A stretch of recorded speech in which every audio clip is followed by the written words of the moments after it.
September 1st, 1943. Rabaul Airfield, New Britain. Lieutenant Commander Saburo Sakai's hand paused over the intelligence report, his one good eye, the other lost to American gunners a year earlier, scanning words that made him laugh out loud in the humid operations tent. The Americans have produced a new fighter, heavy as a bomber, wide as a transport. They call it Hellcat. Our intelligence suggests it weighs twice our Zero, another American failure of design. Through the tent flaps, he could see his squadron's A6M Zeros lined up on the pierced steel planking, sleek, nimble, deadly. For 2 years, these aircraft had dominated Pacific skies. British Hurricanes, American P-40S, Dutch Brewster Buffaloes, all had fallen before the Zero's guns. The Americans' latest attempt, this bloated Hellcat, would be no different.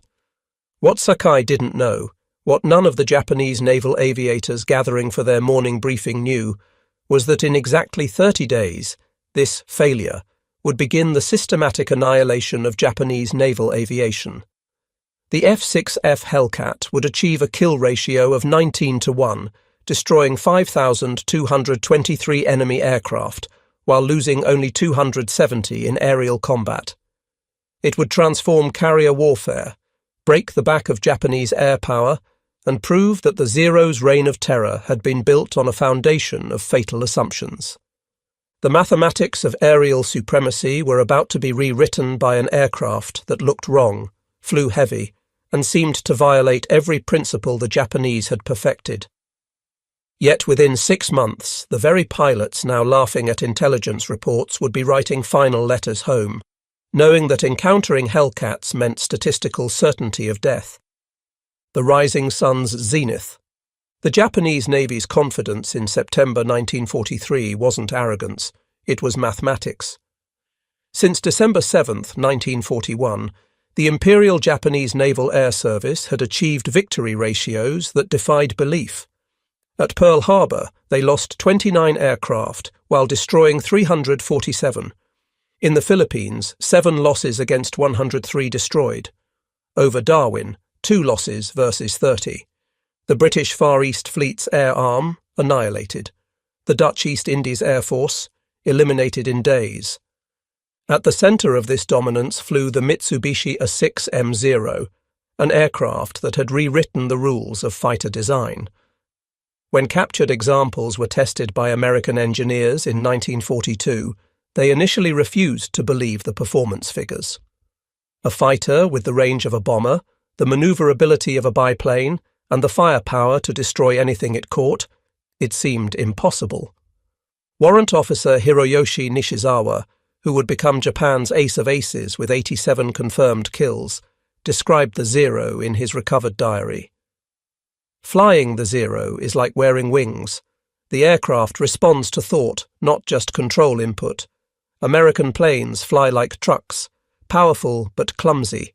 They build fighters like they build cars, heavy, overbuilt, wasteful. The Zero achieved its miraculous performance through revolutionary design philosophy. Extra super duralumin, a classified aluminum alloy, created a structure 30% lighter than comparable American designs. No armor plate protected the pilot. No self-sealing fuel tanks added weight. Even the radio was often removed to save 30 pounds. Every ounce sacrificed for performance. The intelligence dismissal. The first reports of the F6F Hellcat reached Japanese intelligence through neutral Swedish sources in early 1943. The specifications seemed like propaganda, or perhaps deliberate misinformation. The aircraft weighed 12,186 pounds loaded. The Zero weighed 5,800. Its wing area spanned 334 square feet with a draggy radial engine. It carried 2,400 rounds of ammunition, armor plate everywhere, bulletproof glass, self-sealing tanks holding 250 gallons of fuel. Captain Minoru Genda, the tactical genius who had planned Pearl Harbor, reviewed the specifications at Combined Fleet Headquarters. His analysis, preserved in the Japanese defense archives, was dismissive. The Americans have learned nothing. This Hellcat represents the continuation of their failed philosophy, attempting to overcome pilot skill with weight of machinery.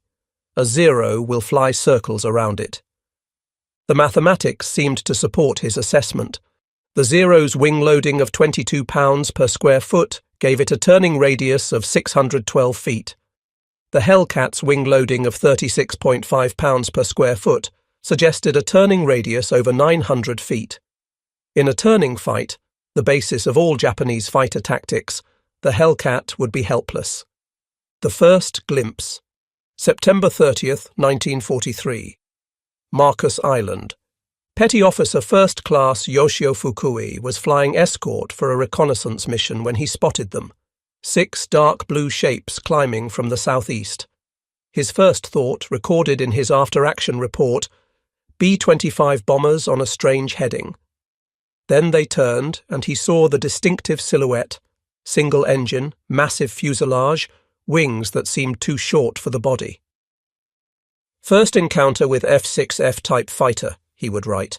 Initial impression, Americans have mounted fighter guns on a torpedo bomber, engaged with standard tactics.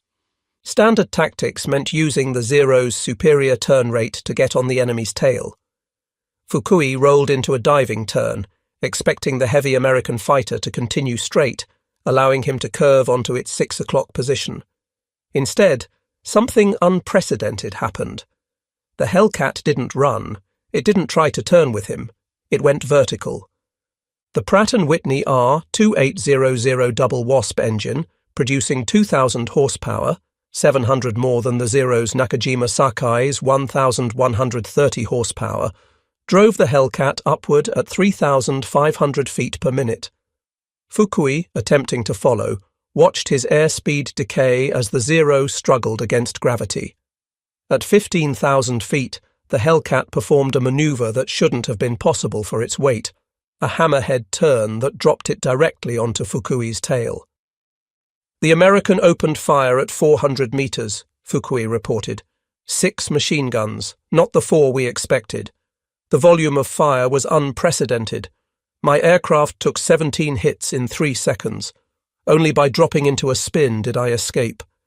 Fukui survived, barely making it back to Marcus Island with his Zero riddled with holes. His wingman, Petty Officer Second Class Masao Sato, didn't return. Neither did the reconnaissance plane they were escorting. First blood to the Hellcat. The Weight Paradox. October 5th, 1943. Task Force 14 struck Wake Island. Lieutenant Yoshio Shiga led 12 Zeros from the 252nd Air Group to intercept what appeared to be another nuisance raid. American carriers had been launching these hit-and-run attacks for months, usually fleeing before Japanese fighters could fully engage. This time would be different. We climbed to 20,000 feet, Shiga recorded in his diary. Below us, 12 F6F fighters in 3 divisions. We held every advantage: altitude, position, surprise. Victory was certain. The engagement that followed shattered Japanese tactical doctrine. As the Zeros dove on the Hellcats, the American fighters didn't scatter or attempt to turn. They maintained formation, accelerating in a gentle dive that kept their energy high. When the Zeros opened fire at maximum range, hoping for lucky hits, the Hellcats simply absorbed the punishment. The Hellcat's armour included 212 pounds of plate protecting the pilot, 110 pounds around the oil system, self-sealing tanks that could take dozens of hits. As the Zeros exhausted their ammunition in diving passes, the Hellcats executed their counterattack. Instead of turning to dogfight, they used their weight as a weapon. Climbing at full power, they reached altitude where the Zero's engine struggled for oxygen. At 25,000 feet, the Hellcat was still producing 1,650 horsepower. The Zero was down to 900. They came down on us like hawks on sparrows, Shiga wrote.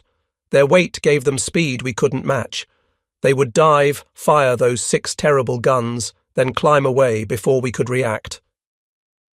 8 Zeros were shot down. No Hellcats were lost. The Marianas Turkey Shoot prophecy. November 11th, 1943. Rabaul. The assembled pilots of the 204th Air Group listened as Lieutenant Commander Takeo Tanemizu briefed them on American tactics. Tanemizu, with 32 victories, was one of the few pilots who had survived multiple encounters with Hellcats. "Forget everything you know about air combat," he told them. "The Americans have changed the rules. They no longer fight our fight. They fight like executioners, not warriors." Tanemizu explained what Japanese pilots were slowly, fatally learning. The Hellcat wasn't designed to outturn the Zero. It was designed to never need to. Using a combat doctrine called energy fighting, Hellcat pilots maintained speed and altitude, converting potential energy to kinetic energy in slashing attacks that gave Zero pilots no chance to use their superior maneuverability. "They work in pairs," Tanemizu continued. "One high, one low. While you engage one, the other is already diving on you. Their radios, which we laughed at for adding weight, let them coordinate perfectly. We fly as individual samurai. They fight as a machine." The Technology Gulf, December 1943, Truk Lagoon. Commander Mitsuo Fuchida, who had led the Pearl Harbor attack, now served as Air Operations Officer for the combined fleet. His inspection of damaged Zeros returning from encounters with Hellcats revealed the growing technology gap. The disparity in firepower was mathematical. The Hellcat's 6 Browning M2 machine guns fired 750 rounds per minute each, 4,500 rounds per minute total. Each .50 caliber bullet weighed 46 grams and travelled at 2,900 feet per second, delivering 3,500 foot-pounds of energy. The Zero's two 7.7mm machine guns fired projectiles weighing 11 grams at 2,300 feet per second, 750 foot-pounds of energy. More disturbing were the reports of American radar-guided fighter direction. While Japanese pilots still relied on eyesight to spot enemies, Hellcat pilots were guided to their targets by shipboard radar controllers who could see Japanese aircraft from 50 miles away. Lieutenant Sadamu Komachi described his first radar-directed interception. "We were climbing through clouds when they hit us. No warning, no visual contact. Hellcats diving from above, exactly on our heading, perfectly positioned. They knew where we were, our altitude, our course. We were blind men fighting those who could see in the dark." The Pilot Equation, January 1944. The Japanese pilot crisis was becoming catastrophic. The pre-war Imperial Navy pilot training program had been the world's most demanding. Training took 3 years, with pilots entering combat with 700 flight hours. Army pilots received 500 hours minimum. They were artists of aerial combat, trained in aerobatics, gunnery, and the spiritual philosophy of air fighting. By early 1944, Japanese naval pilots were entering combat with 300 hours of flight time, Army pilots with 200. Fuel shortages meant most training was done in gliders. Gunnery practice was limited to 50 rounds per pilot. Formation flying, instrument flight, radio procedures, all eliminated to rush pilots to the front. Meanwhile, American pilots were arriving with 300 hours minimum, including 50 hours in type. They had fired thousands of practice rounds, practiced carrier landings until they were automatic, learned energy tactics in safety over Texas airfields. Lieutenant Commander Yoshihiro Hashimoto, training officer at Kasumigaura Naval Air Station, wrote in his final report, "We are sending children to fight professionals." Yesterday, Ensign Yamamoto arrived at the front. He had never fired his guns in flight. "We have no ammunition for practice." He had never flown at night. "We have no fuel for such training." He lasted 7 minutes in his first combat. The Formosa Revelation, October 12th to 16th, 1944, the Battle of Formosa. Vice Admiral Shigeru Fukudome, commander of the Second Air Fleet, committed everything to stop the American carrier raids on Formosa. Over 700 aircraft, including the last trained pilots from the homeland training squadrons. The Japanese claimed spectacular victory. 26 carriers and battleships sunk, 300 aircraft destroyed. The reality, discovered only after pilots returned and gun camera footage was developed, was catastrophic. Actual American losses, 89 aircraft. Japanese losses, 329 aircraft and almost every experienced pilot. Lieutenant Sadaki Akamatsu, one of the few surviving veterans, described the slaughter in his memoirs. The Hellcats were waiting at every altitude. As we climbed, they were above us. As we dove, they were below. They had divided the sky into grids, each section covered by a division.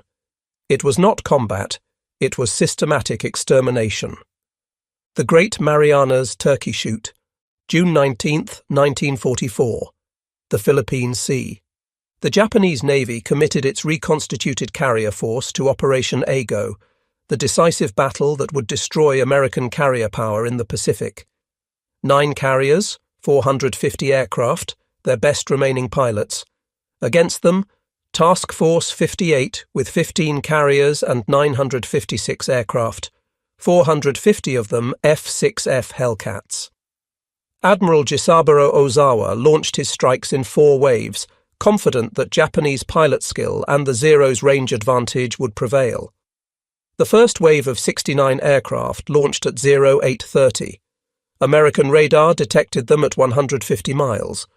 Hellcats were vectored for interception with perfect positioning, altitude advantage, sun at their backs, approaching from the Japanese blind spots. Lieutenant Zenji Abe, leading the fighter escort, saw the Hellcats minutes before engagement. They were stacked from 20,000 to 30,000 feet, at least 60 of them, waiting like a steel curtain. We were at 18,000 feet. Every advantage was theirs. The engagement lasted 12 minutes. Of 69 Japanese aircraft, 42 were shot down. Commander David McCampbell, CAG of Air Group 15, shot down 7 aircraft in that single day. His wingman, Lieutenant Roy Rushing, got 6.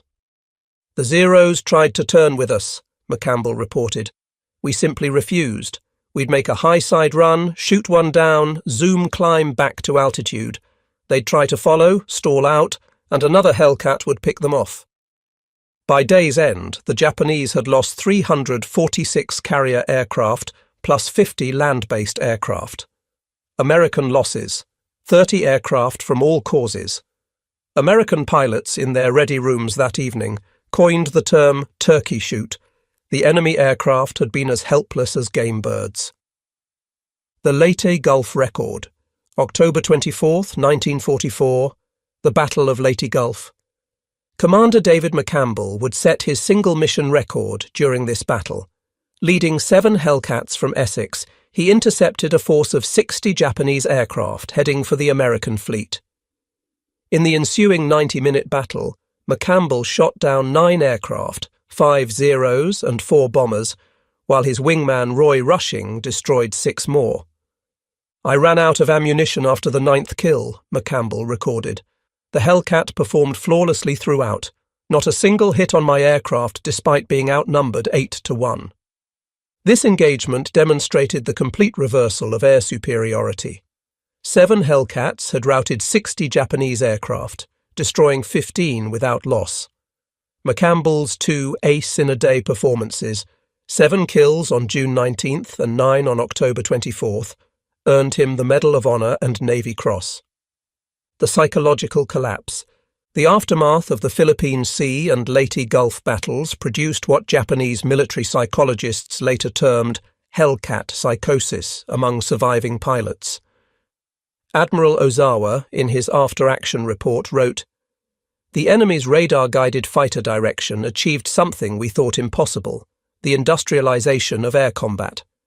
Each Hellcat was not an individual fighter, but a component in a vast machine. Our pilots, no matter how skilled, were engaging not planes but a system. The pilot shortage became so acute that by early 1945, training was reduced to 40 to 50 hours for Navy pilots, 60 to 70 hours for Army pilots. Kamikaze pilots received only 40 to 50 hours total, approximately 7 days of training. The Okinawa Apocalypse, April to June 1945, Operation Iceberg. The Japanese launched 1,900 kamikaze sorties against the American fleet off Okinawa. The Hellcat became not just a fighter, but a defender against the desperation of suicide attacks. Lieutenant Eugene Valencia, leading his Flying Circus division of Hellcats, shot down 23 Japanese aircraft during the campaign. His tactical innovations, using divisions of 4 aircraft in coordinated attacks, made traditional Japanese tactics suicidal. "We developed what we called the mowing machine," Valencia explained. 4 Hellcats in line abreast, separated by 100 yards, would sweep through Japanese formations at high speed. Each pilot covered his sector. We'd make one pass, climb back to altitude, and repeat. The mathematics of the Okinawa campaign were stark. Hellcats flew 38,038 combat sorties, claiming 2,351 victories against 249 losses, a 9.5-to-1 ratio. More significantly, they prevented approximately 80% of kamikaze aircraft from reaching their targets. The technology chasm. By 1945, the technological gap had become unbridgeable. The F6F Hellcat incorporated improvements that made it even deadlier. Water injection boosting power to 2,200 horsepower, zero-length rocket launchers, improved armor, and the K-14 computing gun sight that calculated deflection automatically. Lieutenant Commander Saburo Sakai, Japan's legendary ace with 28 official victories, though modern historians estimate closer to 15, encountered Hellcats for the first time in June 1944. Despite his skill and experience, he was nearly killed in his first engagement. "I performed my best aerobatics," he wrote in his autobiography. "Loops, rolls, splits, every maneuver I had perfected over 200 combats. The Hellcat followed easily, almost casually. I survived only because the American pilot made an error. He forgot to release his drop tank before combat." The human cost accounting. By war's end, the F6F Hellcat had destroyed 5,223 enemy aircraft in aerial combat, lost 270 aircraft to enemy fighters, achieved a 19.3-to-1 kill ratio, produced 305 U.S. Navy aces, accounted for 75% of all Navy air-to-air victories. The human cost for Japan was catastrophic. Of the 18,000 naval aviators who had started the war, fewer than 100 combat-experienced pilots remained by August 1945.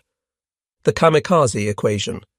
The transformation of Japanese naval aviation from an elite force to kamikaze operations represented the ultimate admission of the Hellcat's superiority. Unable to compete conventionally, Japan turned its pilots into guided missiles. Vice Admiral Takejiro Onishi, father of the kamikaze program, justified it with stark mathematics. If a Zero attacks a carrier conventionally, probability of success is near zero. The Hellcats will destroy it. If the Zero becomes a bomb, probability of hitting increases to 30%. The pilot dies either way. At least as a kamikaze, his death has meaning. On October 25, 1944, Hiroyoshi Nishizawa escorted the first official kamikaze mission led by Lieutenant Yukio Seki, claiming his 86th and 87th victories, 2 F6F Hellcats in the process. The next day, October 26, 1944, Nishizawa died as a passenger aboard a transport shot down by Hellcats from VF-14. Japan's greatest ace, helpless without a fighter, fell to the very aircraft he had briefly bested. The final testimony. August 15, 1945. Emperor Hirohito's surrender broadcast. At Atsugi Airfield, Captain Minoru Genda, who had dismissed the Hellcat as weight over finesse, listened to the Emperor's words. Around him sat the remnants of Japanese naval aviation, teenage pilots with 40 hours of flight time, aircraft cobbled together from spare parts, empty fuel tanks. That same day, Ensign Clarence Moore of VF-31, flying from USS Belleauwood, shot down a Yokosuka D-4Y Judy dive bomber after 2 p.m., the last aerial victory of World War II. The Japanese pilot, apparently unaware of the surrender, was approaching the American fleet when Moore intercepted him. 2 short bursts from the Hellcat's 6 guns ended the Pacific Air War. The Occupation Revelation. September 1945, Atsugi Airfield. The first American aircraft to land after the surrender were 12 F6F Hellcats from USS Yorktown. Japanese pilots, mechanics, and ground crew lined the runway to see their tormentor up close. American pilot Lieutenant Robert Vrasiu, ace with 19 victories, demonstrated the Hellcat's capabilities to Japanese pilots. His casual aerobatics, loops, rolls, and climbs that would have torn a Zero apart, left them speechless. "You have to understand," Vrasiu told them through an interpreter, "this isn't even pushing it. In combat with water injection, it's 20% more powerful. The plane is stressed for 13 Gs. I've never managed to break one." The engineering post-mortem. Japanese engineers studying captured Hellcats after the war discovered the true extent of American industrial superiority. The Pratt & Whitney R2800 engine contained 2,804 precision-machined parts, each interchangeable with any other R2800 engine. The Nakajima Sakai required hand-fitting of components. No 2 engines were exactly alike. Professor Jiro Horikoshi, designer of the Zero, studied the Hellcat extensively after the war. His conclusion was devastating. "We designed an aircraft for 1941. They designed an aircraft system for 1945. While we were perfecting the sword, they were building the industrial age." The production miracle. Grumman's production of the Hellcat itself became a weapon. The Bethpage, New York factory operated 24 hours a day, 7 days a week. At peak production, a new Hellcat rolled off the assembly line every 60 minutes. The company produced 12,275 Hellcats in 30 months, a feat the Japanese couldn't comprehend. In 1944, Japan produced 5,100 fighters of all types. America produced 35,000 fighters that year alone. The production system included innovations that seemed impossible to Japanese observers: workers using color-coded instructions to assemble complex components, shifts operating around the clock, quality maintaining despite speed. The strategic revolution. The Hellcat didn't just win battles, it revolutionized naval warfare. Pre-war doctrine assumed carriers were vulnerable platforms that needed to strike first to survive. The Hellcat inverted this. Carriers became fortresses that could absorb and repel any air attack. Admiral Mark Mitscher, commander of Task Force 58, understood this transformation. "With the Hellcat, we don't need to find them first. Let them come. The F6F will destroy them at our convenience." This confidence allowed unprecedented offensive operations. American carriers could park off enemy coastlines for weeks, their Hellcat umbrellas making them essentially invulnerable to air attack. The cultural collision. Beyond technology, the Hellcat represented a cultural philosophy that invalidated Japanese military doctrine. The samurai tradition emphasized individual excellence, spiritual strength, and acceptance of death. The Hellcat embodied systematic efficiency, material superiority, and preservation of life. This philosophical gulf meant Japanese pilots couldn't adapt to Hellcat tactics even when they understood them.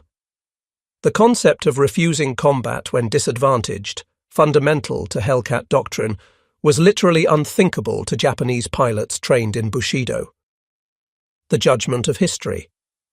In 1962, the United States Navy held a symposium on Pacific War aviation. American and Japanese veterans gathered to discuss the conflict with historical perspective. Captain David McCampbell, the Navy's ace of aces with 34 victories, stated simply, "The Hellcat won the Pacific Air War, period. It destroyed Japanese aviation and made our victory inevitable." Commander Saburo Sakai responded, "The Zero was a superior fighter. The Hellcat was a superior weapon system. We never understood the difference until too late. We brought swords to a gunfight and wondered why we lost. The ultimate reckoning. The Hellcat's dominance can be reduced to simple mathematics that tell a profound story. Kill ratio, 19-1 overall, 13-1 specifically against Zeros. Hellcats produced 12,275 in 30 months. Zeros produced 1943 to 1945, approximately 6,000. American pilots trained on Hellcats, over 5,000. Japanese pilots remaining by August 1945, fewer than 100 combat-capable. Admiral Jisaburo Ozawa, who had commanded the Japanese fleet at Philippine Sea, provided perhaps the most honest assessment. We laughed at the Hellcat because we didn't understand it represented not just an aircraft, but an entire civilization's approach to war. By the time we stopped laughing, our air forces had ceased to exist. The last word. Lieutenant Commander Saburo Sakai lived until 2000. In his final interview, he was asked about the Hellcat. His response captured the totality of its dominance. The Zero made Japan a great naval power. The Hellcat made Japan realize it was never as great as it believed. We thought we were samurai. The Hellcat showed us we were just men with outdated weapons facing the future. Every Japanese pilot who survived the war survived because a Hellcat pilot chose to let them live.